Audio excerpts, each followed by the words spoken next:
Welcome to the Fran Snyder Podcast, where I talk to artists and music fans to explore how music connects us through great stories and experiences.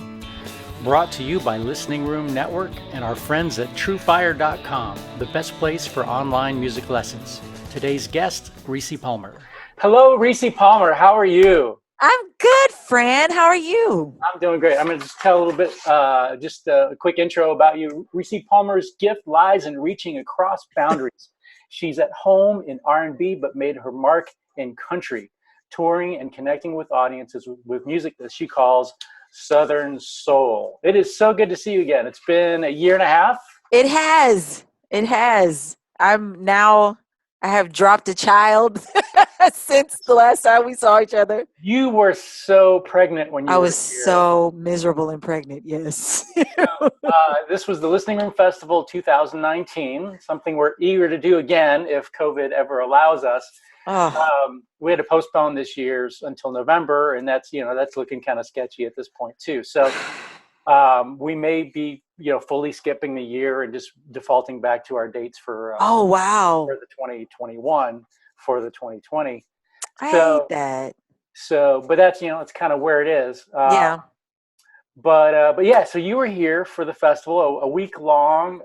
Tell me, what was your impression? Did you have a great? I mean, I know you were roughing it in terms of being so pregnant. No, it was. You know what? It was actually. I had a ball. Yeah. We had a really good time. My daughter had a really good time because everyone loves a little kid. So people were giving her tips and all kinds of stuff. No, I had a ball. It's a really awesome thing that you do. Thanks. You put together. It really is. And I got to meet the other artists, some other artists that are doing the same types of things that we're doing. And Sure. You get to meet a lot of the hosts and a lot of people in person. And I've booked other things from the festival. So it's a really awesome thing that Listening Room does for independent artists, and I had a ball. So thanks. Yeah, it's something I look forward to every year, and there's so much in the design of that festival to not only allow you to make money while you're here playing a small tour of house concerts, but also to plant seeds to come back, because even the people that whose homes you don't play, they're all attending the showcase, and so you can really plant a lot of seeds while you're here. So it's been a real boost for a lot of artists to develop sort of their Florida anchor date. And a lot of artists, after they play our festival, Florida is a place they come to at least once a year to keep growing what they started. So I'm thrilled that you were part of it. We so enjoyed having you here, and I guess you were with your husband and guitarist and your now oldest daughter or oldest yes child. So the new baby, I don't know, is it boy or girl? It's a girl. Her name is Nova. Okay. And she is now a year old, and she's sick right now. And so she's sleeping. So I'm trying to get things done in between sleeping bouts and cuddle, because she wants to be cuddled a lot. But she's a music baby. We laugh. This kid was I played up until the week before literally my water broke. Yeah. So she's a music baby, like her big sister. And is it April or May or? She was June. She was the first week of June. Okay. Wow. Okay. Because I thought it was more imminent than that. I thought no. You might drop the baby while you were here at the festival. I only looked like it was imminent. No, she was she was fully kicking and moving around and she was very much a part of the show. Yeah. At that point. But yeah, it was I don't know that I will ever do that again. I'll ever tour while I'm pregnant, but it was an interesting experience. Yeah, my dad was at the showcase. He was joking with me afterwards. He's like, "Yeah, I think I saw the baby's elbow." I mean, listen, the kid. It was. Yeah, I will never do that again. Yeah, but you looked amazing. You sounded wonderful. Thank you. One of the highlights for me was here, because I hadn't heard this story before, but how pretty early in your career, Prince took an interest in what you were doing. And at one of the house concerts, you pretty well told that story. Yeah. Is that something you're tired of telling, or could you share a little bit? No, I'll tell the story. No, I love telling this story. I'll give you the abridged version because we could be here for the rest of the day telling like the full story. It's But a like great story. basically, I don't think anybody would get tired of it. So no. So just do what thank you you. want to do. Okay, so I met Prince through my attorney at the time. I was working with an attorney named Londell McMillan in New York. I lived in New York, and I didn't have a record deal. We were just shopping and trying to find a deal, and my managers thought that even though what I was doing was country, they felt like New York is where all the big decisions come from anyway. So let's try to see if we can get a record deal in New York. And so we moved there, and I'd lived there at that point for about a year. And I was doing like the New York thing. I was working and singing jingles at night and that whole thing. And so getting parking tickets. And so um my attorney was having a Christmas party. He invited me to the Christmas party to perform.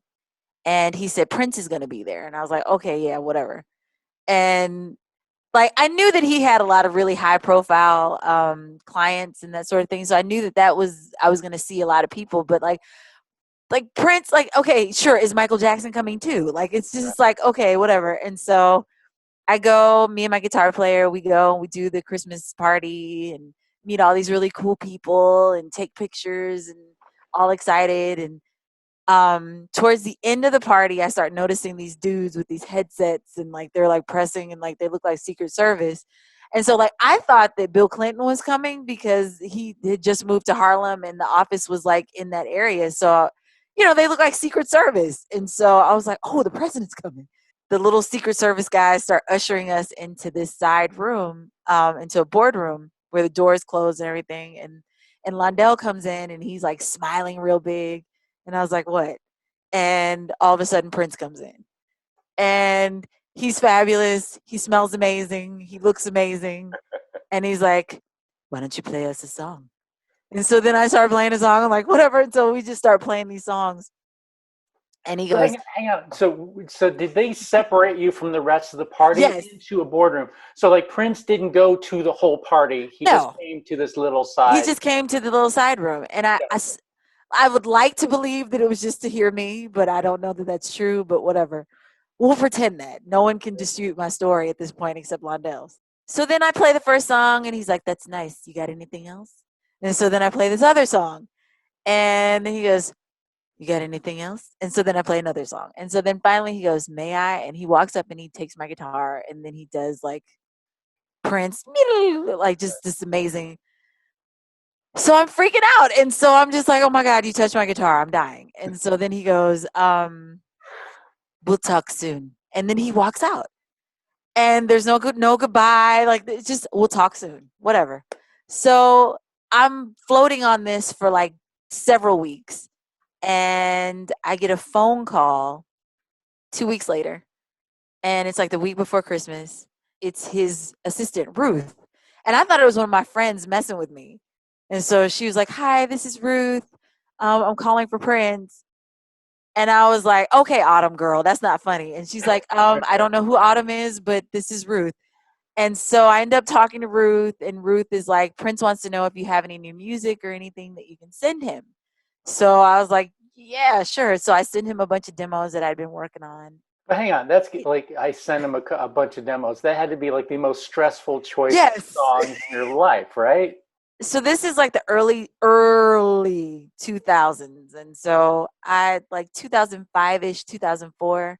It's not like super simple to send this stuff over the email and like you have to like put a CD, like it's a thing. And so, yeah, I was like freaking out because, they're demos, like they're little guitar demos that I do in my apartment at this point. Right. They're not like these amazing, lush, beautiful things that you want to send to Prince. And so I send lyrics and all this stuff.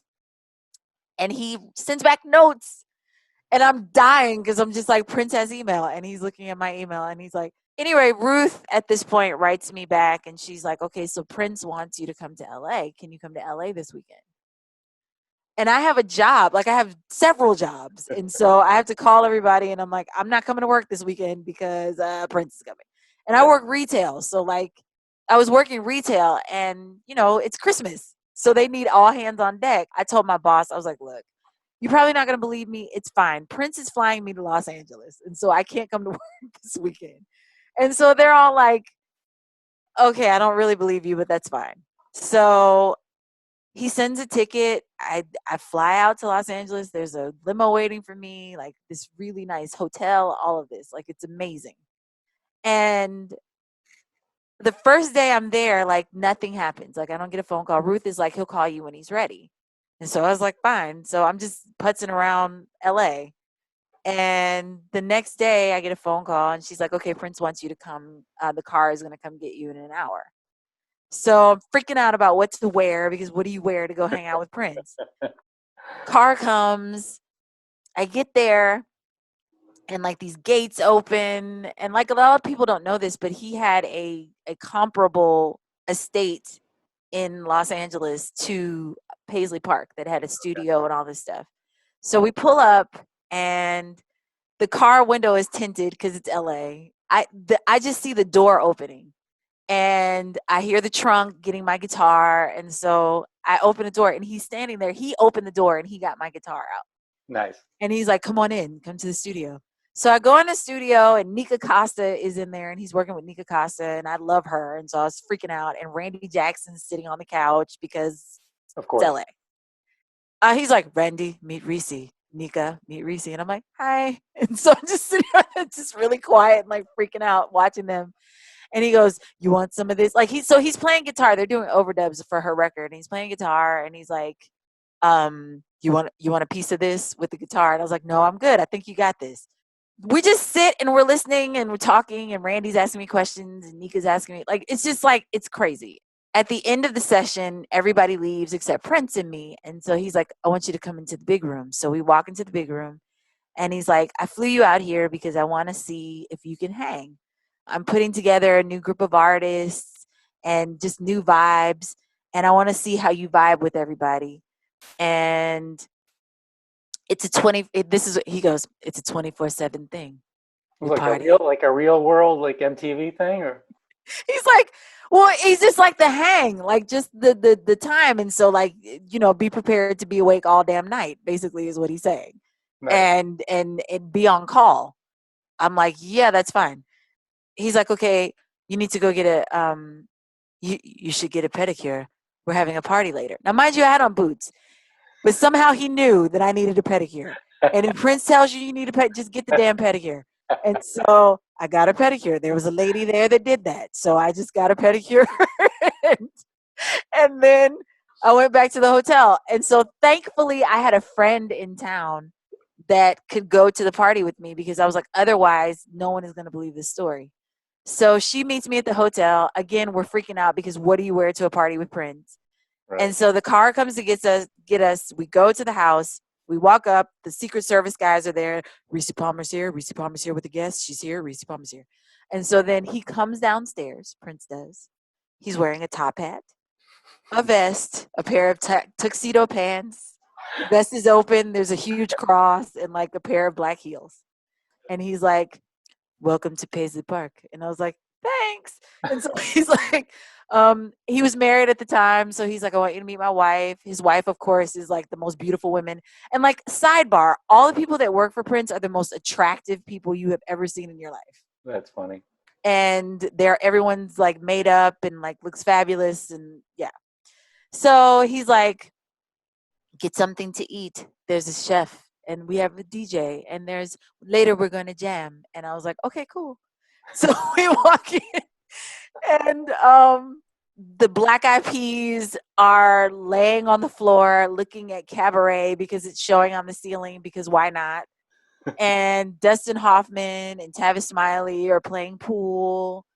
And Justin Timberlake is talking to like this bossa nova band that's playing in the middle of the living room. It's just, I'm freaking out. Like, computer does not compute. Like, I was just like, me and my girlfriend are like holding each other's arms, like, because I was like, I can't believe it. And she's like, oh my God, I love you so much. So we get food, we're walking around, we're dancing, we're meeting people, and like Ruth, his assistant, is introducing me to people, and like, this is Prince's artist, Rissi, and I was like, I'm his artist. Oh my god! And so this just goes on all night, and we're just having fun, and everything's beautiful, and everyone's nice, and the food is good, and the music is amazing, and towards like 4 o'clock in the morning, we're all dancing and like they start playing 80s music and Michael Jackson comes up. And so I was laughing. I'm looking at my girlfriend. I'm like, we're at Prince's party dancing to Michael Jackson. How crazy is this? And he comes over, he spins over to me and he goes, I didn't know country girls could dance. And then he spins away. And then that was pretty much the night. And so I go back to New York, and for almost a year, he would send for me. He would send me tickets to concerts because he was doing musicology at the time. And so I got to see it like in 6 different cities. And he would critique my demos, and just like he did a special for BET, and he invited me and I got to sit front row. So like if anybody ever sees that video, I'm sitting like right in the front. And he introduced me as his artist and just all this stuff. And so it was amazing. Unfortunately, well, not unfortunately, but I got a record deal in the middle of all this, and I decided to sign it. And he was very much against contracts and wasn't really about that. And hindsight, of course, looking back now, I'm like, yeah, I get why he was against contracts, but that kind of put a weird thing into the relationship. And so I just never got to tell him how much that time meant to me and how much his belief in me and confidence in me and all of that and his endorsement just changed my life. Sure. And so so it was very sad when he passed away because I never got to tell him that. Yeah. But well, I think he's been operating that way for a long time. I'm sure that deep down he knows you were grateful. Yeah. Probably saw it in your smile when he spun over to you. Or when I was just like, what is happening? Like every time he would do something, I'm just like my head was going to explode. So it was, yeah. Yeah, that's just such a great story. Especially, in terms of, the type of life that he lived and, the impact that he's had on so many people. If you would have said, you know what, he hit on me and he tried to take me, everybody would have totally believed that. Right? Because he was going to say no to Prince, right? No, he was on the up and up. Like I remember everybody used to tease me. They're like, I think you're his girlfriend now. Yeah. And I was like, I don't think, like, it was never like that. Like it was never, out of any person, all the men and like big name men that I've met or worked with or whatever, like it was the most wholesome. If you can believe, the guy that made exactly Darling Nikki and all that, like the most wholesome, and kind and just like generous and empowering relationship was with Prince.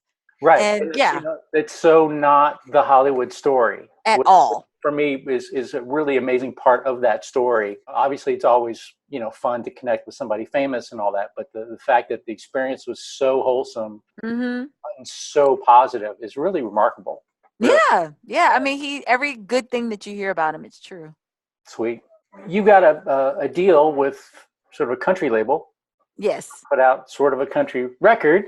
Yes. And recently you were quoted in an AP article about the challenges of promoting a country album with Black identity and Black content. I'm curious, like for you, is it too early to say that things have changed a bit in terms of Black people in country music since the release of your first album? Do you see some positive signs? I mean, I see everybody making effort, and that's good. Effort's good. I think it's a better question in a year to ask because, right now it's fashionable.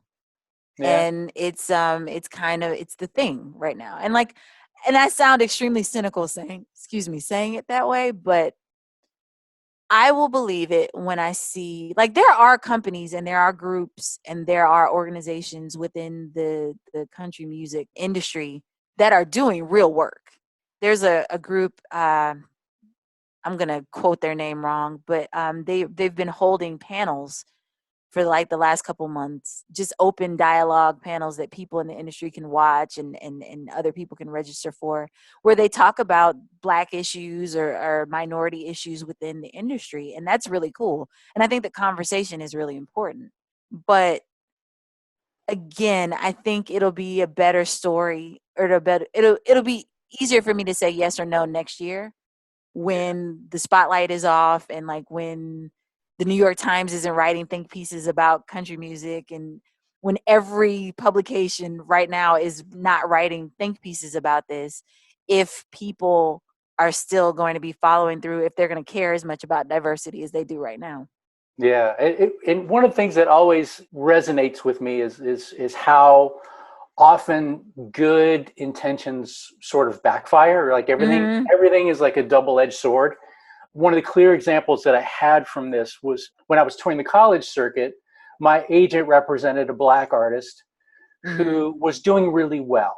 You know how liberal colleges are. You know, Black History Month is a big deal. Campus activities board would you know do all kinds of events in February with Black artists. I think I was talking to him briefly, or maybe it was my agent. I forget who clued me on this, but it's just like, February is awesome. If you're a Black artist, you can work 3 times a day and make a fortune.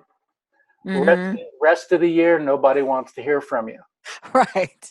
And at that point, I was kind of struggling. I was like, well, wouldn't it be awesome to just tour 1 month a year? You know, and make all the money, right? Right. And just go to Barbados for the rest of the year. But again, it's that double-edged sword. It's like, so everything focuses on February for Black History Month, and you know, now you've got Black artists competing with each other for those spots, right? And then the rest of the year, just like, okay, it's a lot tougher because they're just, well, why don't we book him for next February? Yeah. Right? Like February is straight. Like it's we like me and other artists, we actually joke. It's funny that you said that. Is that still a thing? Is that still a thing? Like, yes, that's still a thing. Okay. Well, you know what's funny is that it picks up in like your speaking engagements and like your school stuff and like that kind of thing, because everybody wants you to come in and talk to the kids or play for the kids or that sort of thing. So we joke about it, like, 'cause it's funny. And like, I don't want anybody to think that like, that we're sitting around laughing, like as a collective Black people, like they were all, oh, Black History Month. That's so cute. Like, it's not that at all. Like any moment where we're being recognized and we're talking about these issues or anything is a good thing. It's a great thing. My whole thing is that I don't want everybody to get caught up in the rapture of performative allyship and like really get into the actual work of allyship, because it's a lot more than just putting a Black square on social media. Yeah. Like it's calling your friends out. It's calling your family out. It's checking yourself and like that kind of thing. And like, mind you, I have to do that for other things, like for other minorities, for LGBTQ issues, for, you know, just for other people. Like there's blind spots that I have. Yeah. I also have fair skin privilege because my skin is lighter than other people. So like, there's a lot of things you just have to check yourself in a lot of ways, and everybody does. And so it's not just white people. Yeah. And I think, or white males, like it's everybody. I just want to get past the performative part of it and get into like the actual work of it. Yeah. And that's the part that I'm curious to see how everybody's follow through is going to be. Yeah, and in terms of recent events, I'm not the most involved, but I was a huge fan of Dave Chappelle, the Chappelle Show, and for me, like the one of the most compelling pieces of note recently is his piece on 846. It's so good. But Dave, I don't know how you feel about him, but like he was kind of controversial in the Black community. Mm-hmm. So I was such a huge fan of what he was doing, and some of it, a lot of the content was content that a white man can't repeat. Oh, would never be able to do. Yes. Right. And but for me, like the way he was putting so much humor on such a backward, racism is just such a backwards thing, right? Yes. So it's like, hey, actually at the time I was touring with I had an act called Six Strings and Vinyl. It was me and a DJ, and I went through a handful of DJs over a period of years. This was when I was touring the college circuit. And at the time, I was touring with the DJ was a black gay woman from Atlanta. Shout out Diva Lurie. And we were on the road for 4 or 5 hours a day going to the next college town. I so wanted to talk about Chappelle's show and I couldn't use the language without which it's not funny. Right. And sometimes I'd slip and just say things that are inappropriate for a white guy to say. And she just couldn't get on board. It's like, Fran, I know you love me. I know you're not racist, but you just can't say those things. I don't care how funny you think it is and how, woke it might be. So it was just a super interesting time. And I know that a lot of black people were really frustrated with Dave Chappelle because he made white guys like me want to say the things that he was saying. Well, I mean, he ultimately ended up leaving because of that, because he felt like he was no longer teaching and it was performative. Yeah. So it's a very fine line to walk. Yeah. But I've always adored him because I thought that he was just really kind of ahead of his time in a lot of ways. Yeah. And because a lot of those sketches, like when you look at it, it's like stuff that you would think would happen now, but it's not. Yeah. I mean, he says it's hit or miss sometimes. Like sometimes I'm just like, oh, I'm so annoyed with you. Why would you do that? But like we saw him here and he was brilliant. Yeah. And people were heckling him. And he still was like, yes. Like people were yelling stuff and telling him to do stuff. Oh, okay. And he was like, why don't you do Tyrone Biggums and da da da. And then, which speaks to I bring that up because of what you just said, is that a lot of people weren't getting the joke. Like there's a joke within a joke with a lot of the characters that he did on the show. And like, I think it went over a lot of people's heads. And so I felt bad for him in that moment because a lot of times you're always and forever known for like the first thing that you did or like the famous thing that made you famous and you're never allowed to grow past that. Yeah. It's so like Damon Wayans at the grocery store, right? Yeah. Like it's just like, unfortunately, yeah. Yeah. Yeah. He's at the grocery store with his kid and somebody goes, I'm rich, biatch. It's like, great. Thanks. Awesome. I'm with my kid. Can you tone it down? Yeah. Thanks. So, but yeah, that 846 piece was pretty mind blowing. And it's amazing how that whole thing was built like that. Just what a powerful, because when you first see it, you don't really know where it's going. And and it just a couple of twists and turns. You're like, oh my goodness, he's going there. It was so good. It was so good.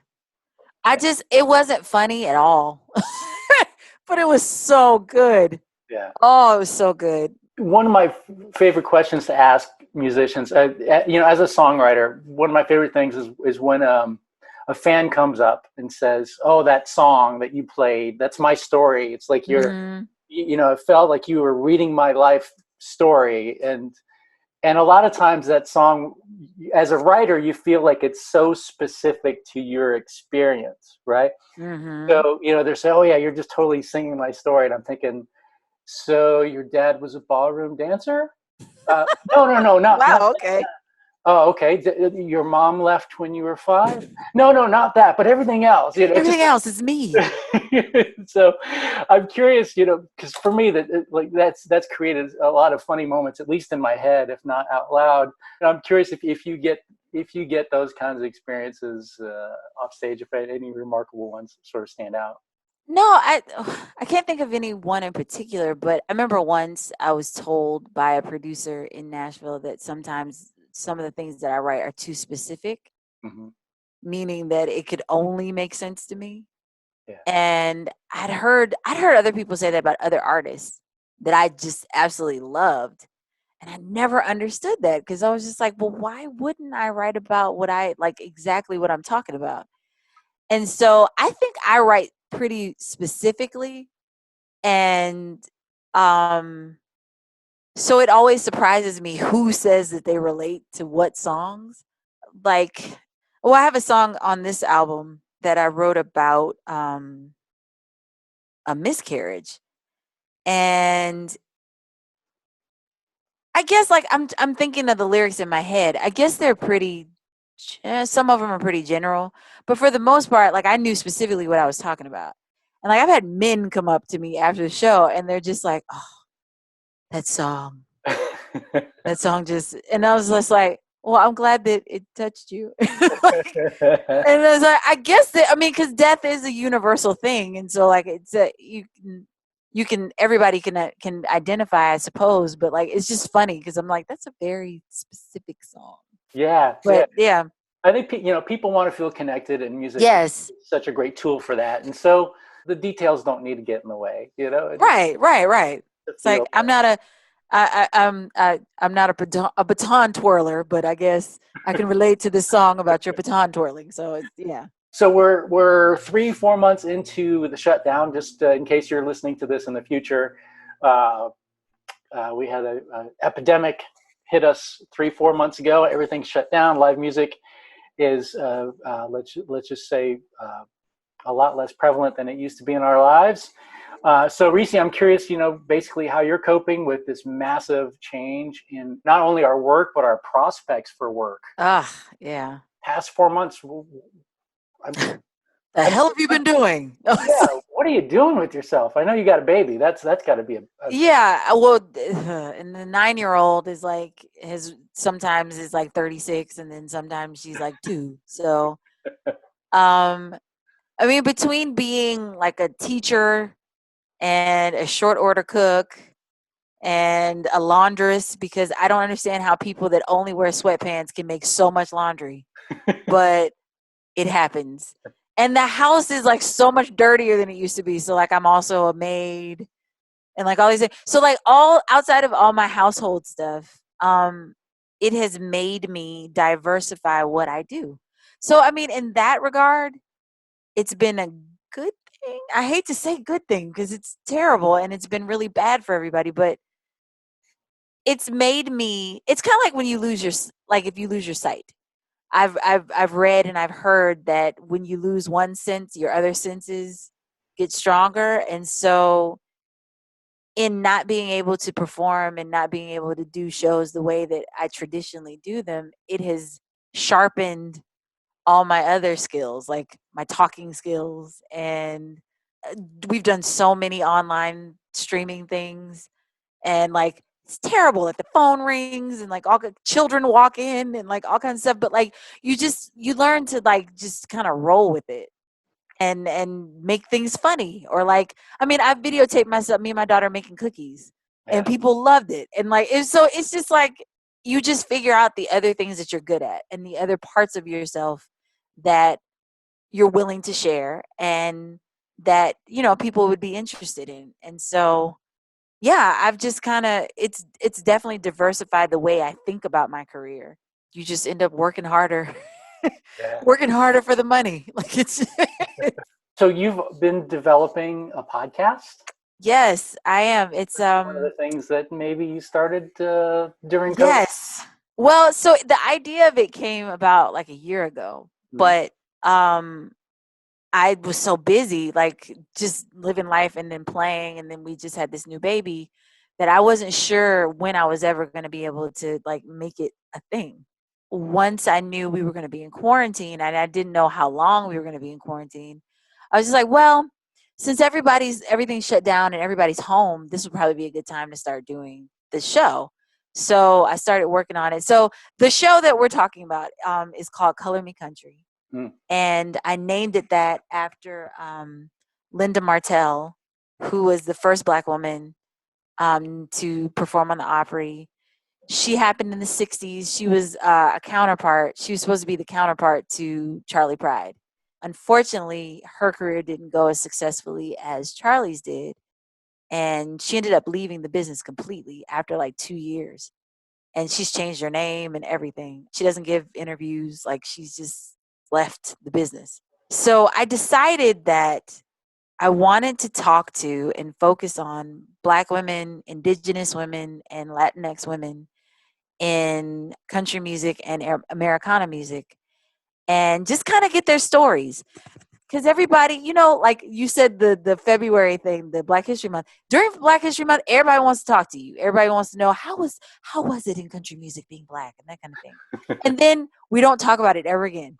I also hate the perception that there are no Black women doing this, and there are no Indigenous women, and there are no Latinx women doing this. And so I just wanted to give them a platform where they weren't othered, like where we're speaking as peers, we're speaking as people with similar experiences, and like, I'm not gonna make you just talk about Blackness for 10 minutes. So I started doing it. So I just started reaching out to people on Instagram and Twitter, and I to date have done 21 interviews. It's really fun. It's been a fun journey, and I've actually found artists from the 60s that I've never heard of just from doing research on other people. So it's been a really good, really fun thing for me. You don't have quite a launch date yet, but if people want to find out about it, they can just go to your website, Rissi Palmer Music.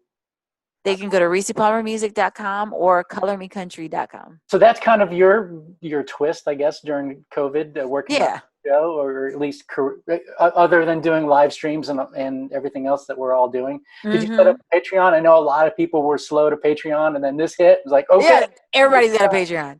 No, I started a Patreon for the podcast. Okay. And so there's one now. Oh my God, I'm so sorry. You're not boring. This is not boring. Like, I've just been up all night with a child with a fever, so I apologize. That's all right. We're almost done too. So. No, it's like, damn it, Fran. No, I'm not the best person to ask for things. Like, I hate asking for stuff. It was hard. It's hard for me. Like, before we get into, because that's a whole other conversation, but like, it's hard. And so I'd rather be like, don't you want to buy a CD? Rather than like, just give me money. Right. And I'll sing a happy birthday for you or something. I have a hard time with it. Yeah. I'm working on this. You mentioned a handful of friends that you respect, that you admire. Absolutely. Who are doing cool stuff right now that we should advise people to check out. Sure. I mean, there's a laundry list. Like, really great friends of mine. They're a duet. They're a couple. And their music is like, it's Americana and country a little bit, but they're called Violet Bell, and they live here locally in Durham, and they're amazing. And they do a live stream every Thursday. They blow me away every time I hear them. A good friend of mine, Kamara Thomas, she's actually one of the women that I interviewed for the podcast, is doing a webisodes of a show that I've participated in called Country Soul Songbook. And if you go to countrysoulsongbook.com, you can find more about it. But it's about inviting people that aren't typically seen within the country realm, gender non-binary people, people of color, that sort of thing. And we sing these very traditional songs, but in very untraditional ways. And it's really cool. Another friend, Kim Register, I'm trying to think of people locally, has an amazing venue that we're trying to keep. She's an artist, but she's also a venue owner. It's called the Pinhook. They've been doing Pinhook TV basically since the beginning to drive traffic to Patreon. Yeah. And they do like drag queen reading bedtime stories, and and we did a what the hell-a-thon here where everybody did like just weird stuff to get money. And so they are working on trying to just up content and have fun content and raise money to keep Pinhook open, and for Kim to be able to continue to pay the staff. So if you go to the pinhook.com, you'll be able to find more information about that. And my friend Shauna Tucker, she's a jazz artist, and she also does programming for children. And so she's been doing like reading stories to kids, but like acting them out and like doing music and stuff. And she uses a loop station, and like just she's amazing. And she writes songs. Like she wrote a song about a frog with a bunch of kids. Like kids will send her things and then she'll create music for them. So yeah, there's people are just innovating, and it's really awesome to watch. Yeah, well, thanks, Rissi. You're awesome. You're awesome. Thank looking you. forward to seeing you back in Florida when the world allows it. But it's wonderful to catch up with you again, and good luck with all the new stuff that you've got in the works. Thank you. And good luck with the new baby. Thank you very much. I appreciate it. Fran, thank you for giving us a platform, new independent artists. Like, it's amazing. And I thank you. Thank you very much. You're welcome. That's Rissi Palmer, everybody. We'll see you next time. Bye-bye.